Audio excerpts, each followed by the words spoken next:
Hello friends, welcome to trend invest. दोस्तों, आज फिर से हम एक और मल्टी बैगर स्टॉक के एनालिसिस करेंगे और ये एक ऐसी कंपनी है जिस पे मैं बहुत ही बुलिश हूँ और मेरा ऐसा मानना है कि आने वाले दिनों में ये शेयर काफ़ी अच्छा परफॉर्म करने वाला है।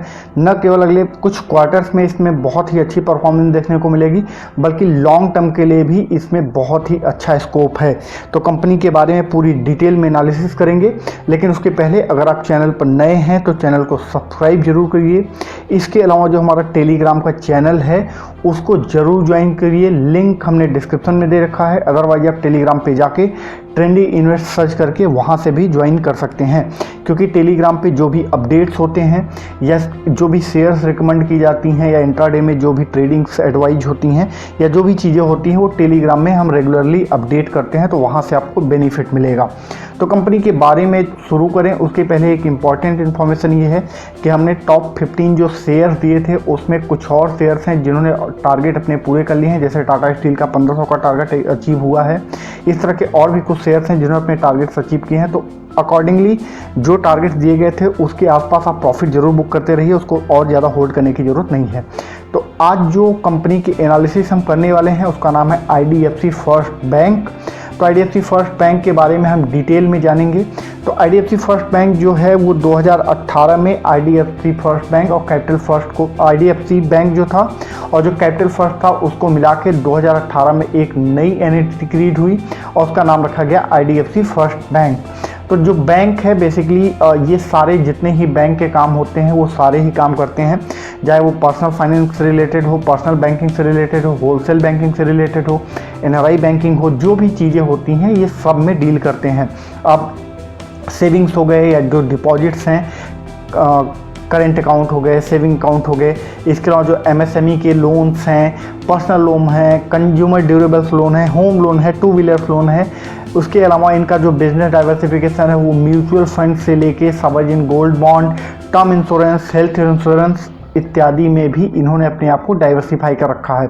इसके अलावा इनका जो क्रेडिट कार्ड है वो भी काफ़ी फेमस है। 4-5 टाइप के ये क्रेडिट कार्ड निकालते हैं, उसकी मार्केट में काफ़ी डिमांड रहती है।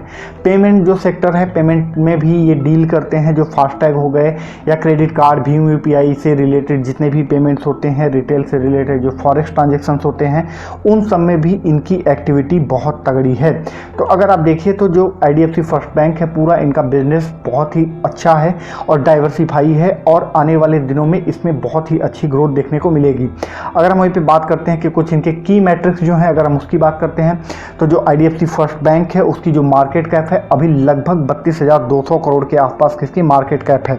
वहीं अगर हम जो कासा होता है, कासा के परसेंटेज वाइज बात करें तो इनकी 32.16 पे इनका कासा स्टैंड करता है। और अगर हम प्राइस टू बुक वैल्यू की बात करते हैं तो 1.55 पे वो स्टैंड करता है। जो IDFC फर्स्ट बैंक का शेयर है वो 10 रुपये की फेस वैल्यू पे अभी ट्रेड कर रहा है। उसके अलावा अगर बुक वैल्यू की बात करते हैं तो 33.52 पे इसकी बुक वैल्यू है और जिनका EPS स्टैंड करता है वो 0.73 पे स्टैंड करता है। इसके अलावा और भी जो फैक्टर्स हैं इनके बहुत ही स्ट्रॉन्ग हैं, फाइनेंशियल नंबर बहुत स्ट्रॉन्ग है जो हम आगे देखने वाले हैं अभी। तो ये कंपनी के कुछ की मैट्रिक्स रहे। अब अगर हम कुछ पीयर्स से कंपेयर करते हैं कि IDFC फर्स्ट बैंक जो और बैंकिंग पूरी इंडस्ट्री है उसमें और लोगों के कंपैरिजन में कहाँ पे स्टैंड करता है, तो देखिए जो इसमें सबसे बड़ा बैंक अभी निकल के आता है वो यस बैंक, एक्सिस बैंक निकल के आता है। एक्सिस बैंक अभी लगभग 721 रुपये पे ट्रेड कर रहा है और जो इसकी मार्केट कैप है वो 2,21,000 करोड़ रुपए के आसपास की है। प्राइस टू बुक वैल्यू अगर आप देखिए तो 2.13 पे ये ट्रेड करता है। पी जो है 28 का स्टैंड करता है और जो EPS है वो 24.91 पे है। और उसके अलावा जो रिटर्न ऑन इक्विटी है 7.06 पे है। अब अगर वहीं पे इंडस बैंक की हम कंपेयर करते हैं तो वो उसकी मार्केट कैप 76,000 करोड़ के आसपास है, 988 रुपये पे शेयर ट्रेड कर रहा है और 22 के PE पे काम करता है। बंधन बैंक को कंपेयर करिए, 300 रुपये के आसपास उसका शेयर है, 48,000 की मार्केट कैप है, इनकी 48,000 करोड़ की मार्केट कैप है और 23-24 के PE पे वो काम कर रहा है। वहीं IDBI की अगर बात कर लीजिए तो 40,000 करोड़ के आसपास की इनकी मार्केट कैप है, 37-38 रुपये पे इनका शेयर ट्रेड कर रहा है और जिनकी PE है वो 22 रुपये के आसपास है। अब अगर वहीं पे हम इसको कंपेयर करते हैं IDFC फर्स्ट बैंक को, तो IDFC फर्स्ट बैंक की जो इस समय मार्केट कैप है वो लगभग 32,000 करोड़ रुपए के ऊपर है। प्राइस टू बुक वैल्यू देखिए 1.60 पे है। EPS अभी माइनस में ट्रेड कर रहा है।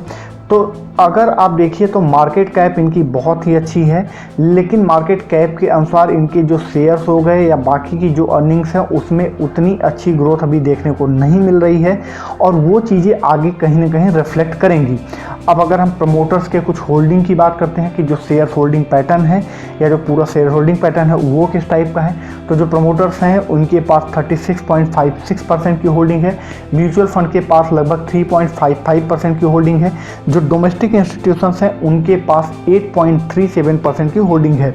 अगर वहीं पे फॉरेन इंस्टीट्यूशंस की बात करते हैं तो 15.09% की होल्डिंग है, और जो रिटेलर्स हैं या अदर्स हैं उनके पास 36.43% की होल्डिंग है। तो अगर आप म्यूचुअल फंड को देखिए तो म्यूचुअल फंड ने पिछले 3 क्वार्टर में लगभग अपनी जो होल्डिंग्स है वो बढ़ाई है। वहीं पे इसमें जो एक इम्पॉर्टेंट नोटिस करने वाली बात है कि चाहे DIIs हों या फिर FIIs हों, दोनों का इंटरेस्ट इस बैंक में काफ़ी अच्छा है, दोनों के पास सिग्निफिकेंट नंबर में होल्डिंग्स बनी हुई है। FIIs ने लगभग 15% से ज़्यादा की होल्डिंग बना रखी है, तो FIIs इसमें एंट्री ले रहे हैं और पिछले अभी कुछ टाइम में भी उनकी एंट्री और बढ़ी है इसमें। ये कहीं ना कहीं दिखाता है कि शेयर्स की जो वैल्यू है या इस कंपनी की जो वैल्यू है वो काफ़ी अच्छी है और लोगों का इंटरेस्ट इसमें बना हुआ है। अब अगर हम इसके कुछ फाइनेंशियल नंबर की बात करते हैं तो फाइनेंशियल नंबर्स हम उसी तरीके से एनालाइज करेंगे जैसे कि हम पहले करते आए हैं। पहले क्वार्टरली नंबर्स देखेंगे और उसके बाद हम ईयरली नंबर्स को एनालाइज करने की कोशिश करेंगे। अगर हम क्वार्टरली नंबर्स को देखते हैं तो आप पिछले 3 क्वार्टर में देखिए तो जो इनका इंटरेस्ट जो अर्न हुआ है वो कंटिन्यू बेसिस पे बढ़ा है। दिसंबर 2020 के क्वार्टर में वो 3,952 करोड़ रुपए पे स्टैंड करता था, मार्च 2021 में वो बढ़ के 3,992 करोड़ रुपए पहुंचा, और अभी जो Q1 का नंबर आए हैं जून 2021 में उसमें वो बढ़ के 4,089 करोड़ पे पहुंच गया है। वहीं पे अदर इनकम की बात करते हैं तो 759 करोड़ दिसंबर 2020 में था, मार्च 2021 में वो बढ़ के 841 करोड़ रुपए हुआ, और जून 2021 में बढ़ के 848 करोड़ पे स्टैंड करता है। अगर हम नेट प्रॉफिट की बात करते हैं तो 129 करोड़ रुपए पे इनका नेट प्रॉफिट था दिसंबर 2020 में, मार्च 2021 में वो 127 करोड़ पे स्टैंड करता है, और जून 2021 का जो रिजल्ट आया उसमें ये लॉस में अपने आप को दिखा रहे हैं। 630 करोड़ रुपए का लॉस इन्होंने पोस्ट किया है।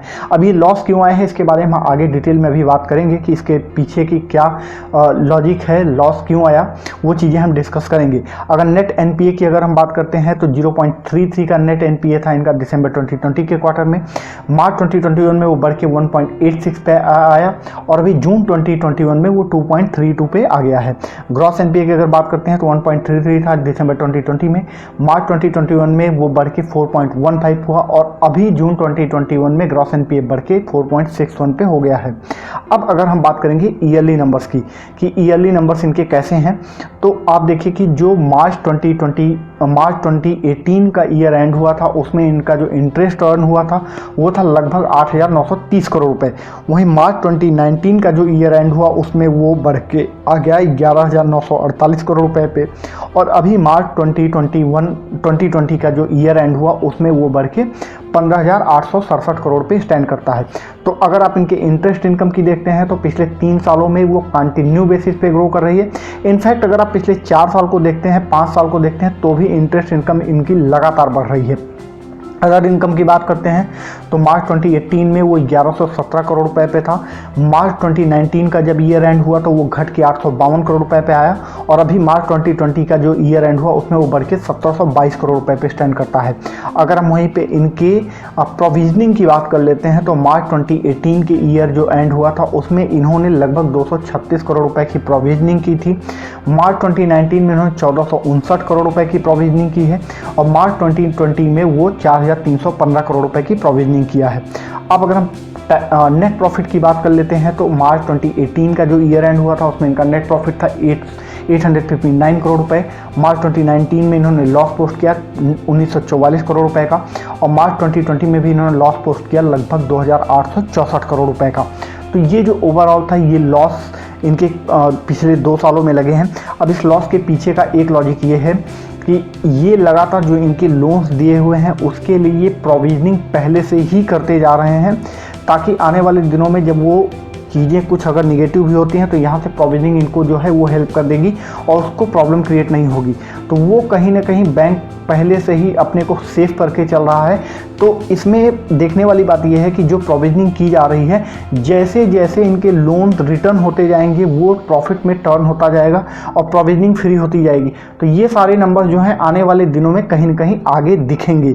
अब अगर हम कुछ रेशियोज की बात कर लेते हैं तो जो रिटर्न ऑन इक्विटी है वो अगर आप 1 साल में देखिए तो लगभग निगेटिव है 17% पे, 3 साल में वो -7.66% पे है और 5 ईयर्स में वो 1.79% पे है। और उसके अलावा रिटर्न ऑन एसेट की बात करते हैं तो एक साल में वो 1.81% माइनस में है, 2 ईयर्स में 0.8% और 5 ईयर्स में -0.05%। नेट एनपीए को अगर आप देखें तो नेट एनपीए इन्होंने रिड्यूस किया है, 1 ईयर में 0.94%, 2 ईयर्स में 1.13% और 5 ईयर्स में 1.49। तो अगर आप ईयर ऑन ईयर में देखें तो वो थोड़ी सी इनकी जो नेट एनपीए है वो रिड्यूस हुई है, बट वैसे ग्रोथ इनकी 1 से 3 साल 5 साल में ऊपर ही है। अगर आप देखते हैं कि जो इनका एनआईएम है वो 1 साल में 4.17% पे है, 3 साल में 2.59% पे है और 5 ईयर्स में 2.15% पे है। अब अगर हम बात करते हैं कि जो इनकी कंपाउंडेड सेल्स ग्रोथ है वो लगभग 10 सालों में आप देखिए तो वो फिगर्स नहीं है, बट 5 ईयर्स में वो 34% पे स्टैंड करता है, 3 ईयर्स में 21% पे है। और अगर वहीं कंपाउंडेड प्रॉफिट ग्रोथ की बात करते हैं तो 5 ईयर्स में -1% पे है, 3 ईयर्स में -19% पे है। स्टॉक प्राइस का जो CAGR है उसके ग्रोथ की बात करते हैं तो 5 ईयर्स में वो -1%, 3 ईयर्स में 5% पे और 1 ईयर में वो 77% का ग्रोथ दिखा रहा है। तो ये जो ओवरऑल एक नंबर्स हैं, इनके फाइनेंशियल नंबर्स हैं, वो ठीक ठाक हैं। अभी कंपनी को लॉस दिखाया जा रहा है लेकिन उसके पीछे बहुत सारे कारण हैं। अब अगर जैसे अभी जो Q1 के नंबर आए हैं जून 2021 में, अगर हम उसको देख लेते हैं तो अभी जो इनका नेट इंटरेस्ट इनकम था यानी जो NII था वो आया है 2184 करोड़ पे। तो अगर आप देखिए इसके पिछले जो मतलब पिछले ईयर का जो ईयर एंड हुआ था उससे अगर आप कंपेयर करिए तो वहाँ से 34.37% के आसपास की ग्रोथ दिखा रही है। जून 2021 में ये नंबर था 1625 करोड़ का और अब की बार बढ़ के वो 2184 करोड़ रुपए पे आया।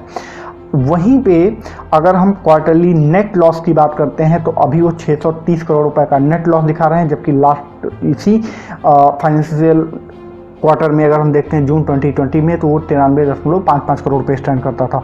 तो अगर आप देखिए तो लगभग 700% के डाउन पे हैं, 700% से ज़्यादा ही निगेटिव है।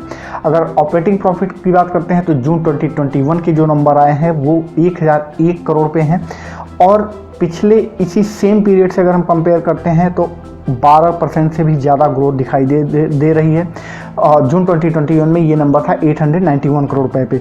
तो यहाँ पे जो नंबर्स हैं जून 2021 में वो ठीक ठाक नंबर्स हैं और उसमें एक ग्रोथ दिख रही है। अगर आप मार्च 2021 से भी कंपेयर करते हैं जो Q4 के नंबर्स आए थे वहाँ से भी ग्रोथ दिखा रहा है। तो ओवरऑल यहाँ पे जो इनकी एक पूरी फ्यूचरिस्टिक वैल्यू है, जो फ्यूचर है वो काफ़ी अच्छा दिख रहा है। अब यहाँ पे एक चीज़ मैं जो बताना चाहूँगा वो ये है कि जो कंपनी के अभी CEO हैं वैद्यनाथन जी, उनकी एक अलग स्ट्रेटेजी रही है। वो ये अभी जैसे जून 2021 में जो Q1 के नंबर्स आए हैं वहाँ पे भी उन्होंने एक स्ट्रेटेजी अपनाई है कि जो मोरेटोरियम की वजह से और जो लोन दिए गए थे उससे जो भी लोन दिए गए हैं उसके लिए बैंक ने प्रोविजनिंग पहले ही कर दी है और ये पिछले 3-4 क्वार्टर से लगातार ये करते आ रहे हैं। और इसके पीछे बैंक का लॉजिक ये है कि बैंक के जो लोन्स हैं उसके लिए हम पहले से ही एक सेफ स्पेस लेके चल रहे हैं ताकि बाद में कोई प्रॉब्लम ना हो। तो यहाँ पे ये एक बहुत ही सोचने वाली बात है कि आने वाले दिनों में जब ये लोन्स रिटर्न आने लगेंगे तो ये जो प्रोविजनिंग है ये फ्री होती जाएगी, तो ओवरऑल जो है वो प्रॉफिट आगे रिफ्लेक्ट करेगा। तो देखा जाए तो ये अब की क्वार्टर में जो 630 करोड़ का लॉस है ये एक्चुअल में लॉस नहीं है। ये लॉस केवल इसलिए दिख रहा है, नंबर्स इसलिए दिख रहे हैं क्योंकि प्रोविजनिंग बहुत ज़्यादा कर दी गई है और प्रोविजनिंग की वजह से बैंक को लॉस दिखाया जा रहा है। तो अब इसके पीछे बहुत सारे लॉजिक और भी दिए जा सकते हैं कि हो सकता है कि बैंक के पीछे एक टैक्सेशन को लेके या और भी जो उनकी स्ट्रेटेजीज हों उसको लेके एक ये पूरा उनका लॉजिक हो कि प्रोविजनिंग पहले ही कर देते हैं। तो ये पूरा ओवरऑल एक सिनारियो है। अब यहाँ पे देखने वाली बात क्या है कि आने वाले दिनों में इस बैंक के जो ग्रोथ प्रोस्पेक्टिव हैं वो बहुत ही अच्छे हैं। बैंक बहुत ही अच्छा काम कर रही है। रूरल एरिया जो हैं वहाँ पे इनकी ग्रोथ स्ट्रेटेजी बहुत है और कंपनी इसके लिए बहुत ही अच्छे से काम कर रही है। और कंपनी का जो एक प्लानिंग है वो भी काफ़ी तगड़ा है। कंपनी का जैसे एक इन्होंने स्ट्रेटेजी बना रखी है कि जैसे जो कैपिटल फर्स्ट जिस तरीके से पहले काम करता था कि जो स्मॉल एंटरप्रेन्योर्स होते थे और जो कंज्यूमर्स होते थे उनको ये बहुत ही अच्छे से प्रमोट करता था और उनको ये टारगेट करता था। तो अगर आप उनके रिटेल फ्रेंचाइज पे देखा जाए तो जो स्मॉल एंटरप्रेन्योर्स और कंज्यूमर्स से रिलेटेड बिजनेस था वहाँ पे लगभग 29% पर एनम पे ग्रो कर रहे थे और 5 ईयर्स में जो उनका प्रॉफिट CAGR था वो लगभग 50% पे ग्रो कर रहे थे। अगर हम FY18 के बाद से हम देखते हैं तो वहाँ पे इतनी ग्रोथ दिख रही है। तो जो इनका एक पूरा ओवरऑल ये है कि किस सेगमेंट को ज़्यादा टारगेट करना है, कहाँ पे ज़्यादा फोकस करना, उसमें बैंक बहुत ही अच्छे से स्ट्रैटेजी बना के चल रही है। अब अगर IDFC बैंक के जो ब्रांचेज हैं उसकी भी अगर हम बात करते हैं तो लगभग इस समय 580 इनकी ब्रांचेज हैं जो पूरे इंडिया में काम कर रही हैं और इसमें भी ये लगातार आगे और ब्रांचेज इंक्रीज करने के हैं। इनके जो टेक्नोलॉजी प्लेटफॉर्म है उससे रिलेटेड या जो मोबाइल बैंकिंग है उसमें ये और इन्वेस्टमेंट करके उसको और सही करना चाहते हैं। बैंक जो है वो रूरल एरियाज में बहुत ही ज़्यादा फोकस कर रही है और वहाँ पे अपना जो इनका प्रेजेंस है उसको और स्ट्रॉन्ग करना चाहते हैं। तो ओवरऑल जो कंपनी का एक पूरा टारगेटेड एरिया है वो बहुत ही डिफाइंड है और वहाँ पे इससे आने वाले दिनों में कंपनी को बहुत ही अच्छा बेनिफिट मिलेगा। तो जो ओवरऑल इनकी ग्रोथ स्ट्रेटेजी है वो बहुत ही तगड़ी है और इसका जो असर है वो शेयर पे और आने वाले दिनों में ओवरऑल बिजनेस पे भी देखने को मिलेगा। अब अगर हम चार्ट पे कुछ देख लेते हैं तो यहाँ पे देखिए ये जो लेवल्स है पूरे कि अभी जब रिजल्ट आए 2 दिन पहले तो वहाँ से शेयर लगभग अभी 5-7 रुपये नीचे आ चुका है। आज ही इसने 3.92% 4% के आसपास की गिरावट इसने आज दिखाई है। तो अभी आपको करना क्या है कि जो लगभग अगर 44 रुपये से लेके 46 रुपये 47 रुपये के आसपास का भाव आपको आने वाले दिनों में मिलता है। 47 रुपये पे अभी चल रहा है ये, तो 44 से 46 रुपये के बीच में या 46 रुपये तक भी आपको ये शेयर अगर दिखता है तो आप इसमें अपनी पोजीशन बनाना शुरू कर सकते हैं। लेकिन यहाँ पे एक चीज़ ध्यान रखिए कि इसमें जो पोजीशन बनानी है आपको वो लॉन्ग टर्म को ही ध्यान में रख के बनानी है कि लॉन्ग टर्म में आप एटलीस्ट 3 से 5 साल का व्यू लेके चलिए तो वहाँ पे एक अच्छा रिटर्न मिल जाएगा। हालांकि यहाँ पे मैं आपको एक चीज़ कह सकता हूँ कि जो ये एक पूरा ओवरऑल दिसंबर जब क्वार्टर एंड होने वाला होगा तो वहाँ तक मैं समझता हूँ कि एटलीस्ट मान के चलिए कि ये शेयर आपको 65 से लेके लगभग 75 रुपये के आसपास का भाव तो आपको इसी साल में दिखा देगा।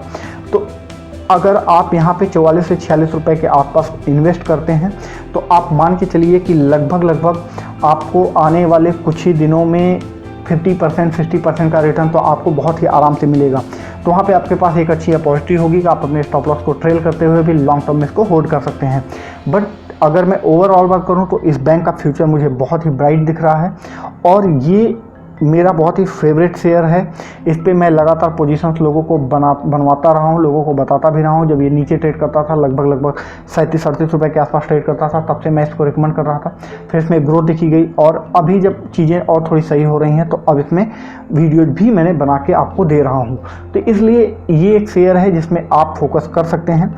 इन्वेस्ट कैसे करना है 44 से 46 रुपये के आसपास बाई करिए। टारगेट्स जो हैं, लॉन्ग टर्म की स्ट्रेटेजी क्या है, वो सारी चीज़ें मैंने आपको बता ही दी है। यहाँ पे एक चीज़ जो आप ध्यान रखिए वो ये है कि आप कोई भी इन्वेस्ट करिए उसके पहले आप अपने रिस्क एपेटाइट, आपका जो इन्वेस्टिंग का जो नेचर है वो कैसा है उसको ज़रूर सब चेक कर लीजिए। अपने फाइनेंशियल एडवाइज़र से बात करिए और उसके बाद ही इन्वेस्ट करिए, क्योंकि ओवरऑल जो एक पूरा इसमें प्रॉफिट लॉस है वो आपको ही देखना है। आपकी कैपिटल कैसी है, आप किस टाइप के इन्वेस्टर हैं, वो सारी चीज़ें जांचना बहुत ज़रूरी है। तो होपफुली कि ये जो पूरी एनालिसिस है इससे आपको बेनिफिट मिलेगा और आपको एक डिसीजन लेने में हेल्प होगी। आपको अगर याद हो तो अभी कुछ ही दिन पहले, ज़्यादा से ज़्यादा 15 दिन पहले मैंने आपको टीरागढ़ वैगन लिमिटेड की एनालिसिस दी थी और मैंने आपको बोला था कि 74 रुपये पर आप इसको बाई करिए और बहुत ही जल्द इसमें अच्छी खासी रैली आपको देखने को मिलेगी। और आप देखिए कि 20-25 दिन के अंदर ही 74 से वो बढ़ के 95 पे पहुँच गया है। तो अगर आप रिटर्न देखिए तो उसमें भी आपको बहुत ही सॉलिड रिटर्न देखने को मिल रहा है। एटलीस्ट 30% का रिटर्न आपको 20-25 दिन में ही मिल रहा है। तो जो शेयर्स आपको दिए जाते हैं वो बहुत ही पोटेंशियल वाले शेयर हैं। हाँ, कुछ शेयर ऐसे होते हैं जो कि तुरंत परफॉर्म नहीं करते हैं, लेकिन वो शेयर आने वाले दिनों में परफॉर्म करेंगे, क्योंकि उसमें बहुत ही अच्छी रिसर्च की गई है, उसमें एनालिसिस बहुत अच्छी की गई है। तो आपको पेशेंस के साथ शेयर लेना है और उसको होल्ड करना है, तभी आप वेल्थ क्रिएट कर पाएंगे। अदरवाइज आपको ट्रेडिंग करनी है तो ट्रेडिंग एक अलग नेचर है। ट्रेडिंग के लिए आप टेलीग्राम का चैनल ज्वाइन करिए, उसमें जो कॉल्स दी जाती हैं उससे आप ट्रेड करिए। अदरवाइज जो हमारे और भी सर्विसेज अलग अलग हैं, आप उसको भी ऑप्ट कर सकते हैं और वहाँ से भी ट्रेडिंग कर सकते हैं। तो आज के लिए इतना ही। Thank you.